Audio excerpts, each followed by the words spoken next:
Lord, teach us to pray. Teach us to pray in the right way. ప్రభువా మాకు సరైన విధానంలో ప్రార్థన చేయటం మాకు నేర్పించండి. Okay, first of all, learn to pray that God's name will be hallowed. Forget your own needs. మొట్టమొదటిగా దేవుని యొక్క నామం పరిశుద్ధపరచబడాలని ప్రార్థన చేయటం మనం నేర్చుకోవాలి. మొట్టమొదట నీ సొంత అవసరాలను మర్చిపో. You seek God's kingdom first, He will add all your needs to you. I've experienced that for more than 50 years. నీవు మొట్టమొదట దేవుని రాజ్యాన్ని వెతికినట్లయితే నీ అవసరాలన్నీ ఆయన తీరుస్తాడు. 50 సంవత్సరాలుగా నేను దాన్ని అనుభవిస్తున్నాను. God's preserved us individually, as a family, as a church. దేవుడు మమ్మల్ని కాపాడాడు ఇప్పటి వరకు కూడా, వ్యక్తిగతంగా, కుటుంబంగా, సంఘంగా. He honors us if we honor Him. మనం ఆయన గణపరిచినట్లయితే మనల్ని ఆయన గణపరుస్తాడు. So hallowed be your name.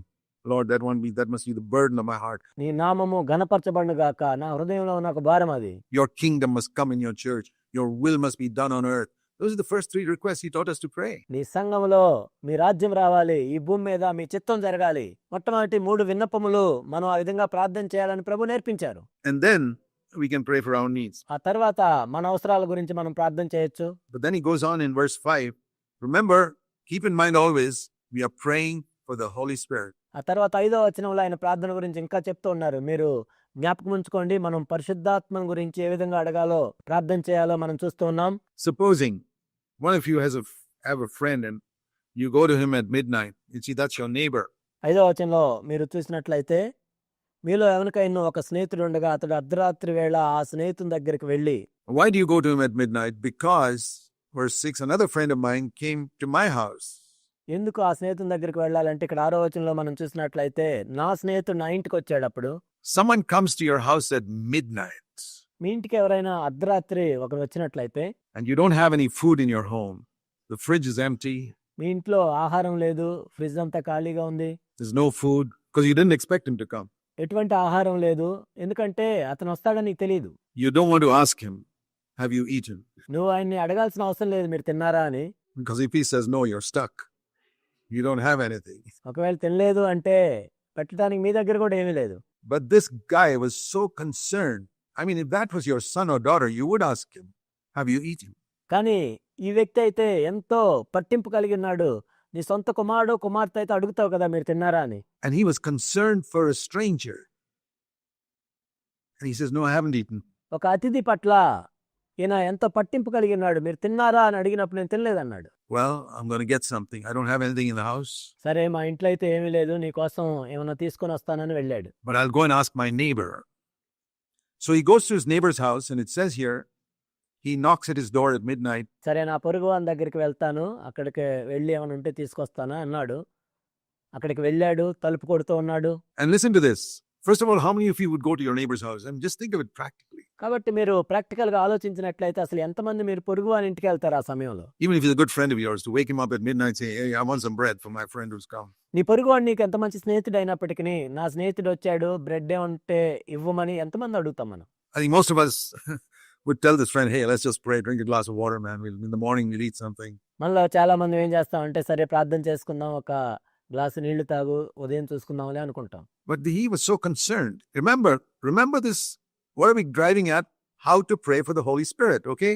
కానీ ఇతను ఎంత పట్టింపు కలిగి ఉన్నాడో చూడండి. మీరు జ్ఞాపకం చేసుకోండి, మనం దేని గురించి మాట్లాడుతున్నామంటే పరిశుద్ధాత్మను పొందటం గురించి, ప్రార్థించడం గురించి. You see a friend of yours in need. అవసరంలో ఉన్న నీ స్నేహితుడిని నువ్వు చూసావు. Spiritual need. ఆత్మ సంబంధమైన అవసరం. And you don't ignore it. That's where it begins. కానీ నువ్వు దాన్ని పట్టించుకోకుండా వదిలేయలేకపోతున్నావు, అక్కడే ప్రారంభం అవుతుంది. You see people around you in spiritual need. This is where prayer for the Holy Spirit begins. ఈ చుట్టుపక్కల ఉన్న వారి ఆత్మీయ అవసరాలు చూసినప్పుడు పరిశుద్ధాత్మ గురించిన ప్రార్థన అక్కడే మొదలవుతుంది. And you know him, he's a friend of yours. వాళ్ళు మీకు తెలుసు, వాళ్ళు మీ స్నేహితులు. And you see his need, but you can't help him. You don't have anything to help him. నీ స్నేహితుని యొక్క అవసరం నీకు తెలుస్తుంది కానీ నువ్వు సహాయం చేయలేవు. సహాయం చేయడానికి నీ దగ్గర ఏమీ లేదు. The words that you give don't satisfy him. నువ్వు మాట్లాడే మాటలో వాళ్ళని సంతృప్తి పరచడం లేదు. You gave him a glass of water, that's not enough. He's hungry.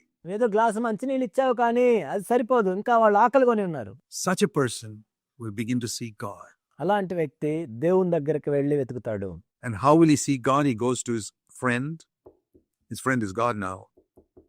ఎలా వెతుకుతాడు? తన స్నేహితుని దగ్గరికి వెళ్తాడు. దేవునికి సాదృశ్య రూపకంగా ఉన్నాడు ఆ స్నేహితుడు. Now God doesn't answer like this man, but there's a lesson here. దేవుడు ఆ స్నేహితుడిలాగా జవాబు ఇవ్వడు కానీ ఇక్కడ ఒక పాఠం ఉంది నేర్చుకోవడానికి మనం. The friend, verse 7, says from his side, "Don't bother me now. The door is shut, my children are in bed with me, and I cannot get up and give you anything." How many of us will continue to knock?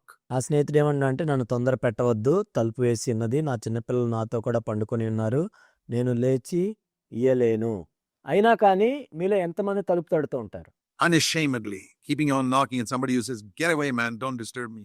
నన్ను ఇబ్బంది పెట్టొద్దు, వెళ్ళిపో అని చెప్పినా కానీ సిగ్గుమాలి మాటి మాటికి ఎంతమంది మనం వెళ్తాం? I don't think you'd knock even if he's a good friend of yours. But this man continued. నీకు ఎంత మంచి స్నేహితుడైన ఆ వ్యక్తి, నువ్వు మరలా తలుపు తట్టవు. కానీ ఈ వ్యక్తి అయితే తలుపు తడుతూనే ఉన్నాడు. And I tell you, even though if he doesn't get up because he's friend, he'll get up because of his persistence. He says, "I can't sleep, man. This guy's banging away at the door."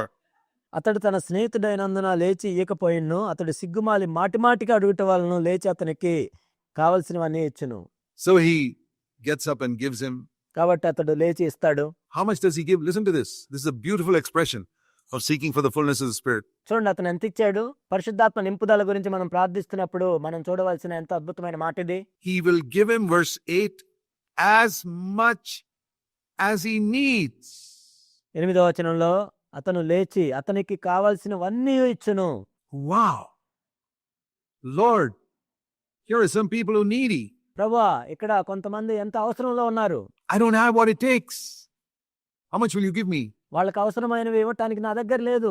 మీరు నాకు ఎంత ఇస్తారు ప్రభువా? As much as you need. నీకు కావలసినవన్నీ నేను ఇస్తాను.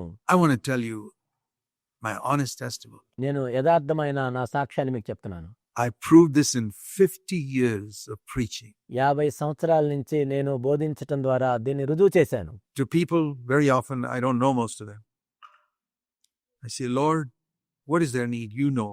నేను తరచుగా చాలా మందిని కలుస్తుంటాను. వారి గురించి నాకు పూర్తిగా ఏమీ తెలియదు. కానీ ప్రభువా, వారి అవసరం ఏంటో నాకు తెలియదు అని నేను అడుగుతాను. Give me what they need. వారికి ఏది అవసరమో అది నాకు ఇవ్వండి. As much as they need. వారికి కావాల్సిందంతా ఇవ్వండి ప్రభువా. And he's always given it. If I'm persistent. నేను మాటి మాటికి ప్రభువుని అడుగుతున్నప్పుడు ఆయన ఎప్పుడు కూడా ఇస్తూ ఉన్నాడు. And if I have a love, that's important. A love for the people I'm speaking to. నేను ఎవరితో అయితే మాట్లాడుతున్నానో ఆ ప్రజల మీద నాకు ప్రేమ ఉన్నట్లయితే అదెంతో ప్రాముఖ్యమైనది. I always tell preachers, my fellow elders, you must love the people you're preaching to. ఎల్లప్పుడూ కూడా నా తోటి సంఘ పెద్దలకి చెప్తూ ఉంటాను, మీరు ఎవరికైతే బోధిస్తున్నారో వాళ్ళ మీద మీకు ప్రేమ ఉండాలి. You must see them as slaves who should be kings in God's eyes. నిజానికి దేవుని దృష్టిలో రాజులుగా ఉండవలసిన వాళ్ళు ఇంకా బానిసలుగా ఉన్నారు అన్నట్లుగా మీరు చూడాలి. You must see them as bound who should be conquering. Have a burden. జయించువారిగా ఉండాల్సిన వాళ్ళు బంధించబడి ఉన్నారు అన్న భారంతో ఉండాలి. Then you seek God, he'll fill you with his Holy Spirit. అప్పుడు నీవు ప్రభువుని వెతికినట్లయితే ఆయన మిమ్మల్ని పరిశుద్ధాంతో నింపుతాడు. That's the point here. అదే ఇక్కడ విషయం. And if you don't get an answer immediately from God, what do?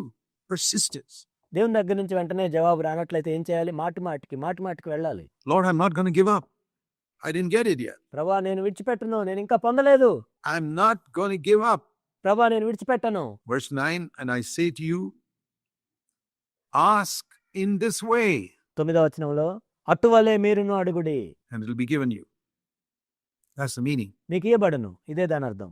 Seek in this way, and you will find. Knock in this way, and it will be open to you. ఈ విధంగా వెతకండి, మీకు దొరుకుతుంది. ఈ విధంగా తట్టండి, మీకు తీయబడుతుంది. You see why we don't get, why we don't find? కాబట్టి ఇప్పుడు మీకు అర్థమవుతుందా మనకు ఎందుకు ఇయ్యబడట్లేదో, మనకు ఎందుకు దొరకట్లేదో, And why the door is not opened? ఎందుకు తలుపు తీయబడట్లేదో? Because we're not asking, seeking, knocking in this way.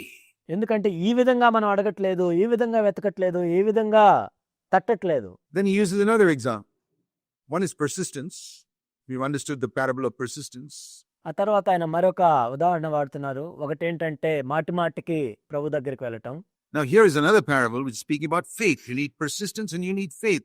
They go together. రెండోది విశ్వాసం గురించి ఆయన మాట్లాడుతున్నాడు. ఒకటేమో మాటికి వెళ్ళాలి, రెండోది విశ్వాసంతో వెళ్ళాలి. If you ask your father for fish, will he give you a snake? You know, there are people like that who say, "Oh, I better not pray for the Holy Spirit. I may get some other spirit."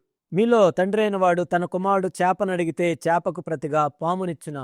కొంతమంది ఈ విధంగా అంటారు, పరిశుద్ధాత్మ గురించి అడిగితే నాకు వేరొక ఆత్మ వస్తుందేమో అని భయపడుతుంటారు. No. God will not give you a snake if you ask for fish. లేదు, మీరు చేపను అడిగితే దేవుడు పామునివ్వడు. If he asks you for an egg, will he give you a scorpion? గుడ్డును అడిగితే తేలునిచ్చునా?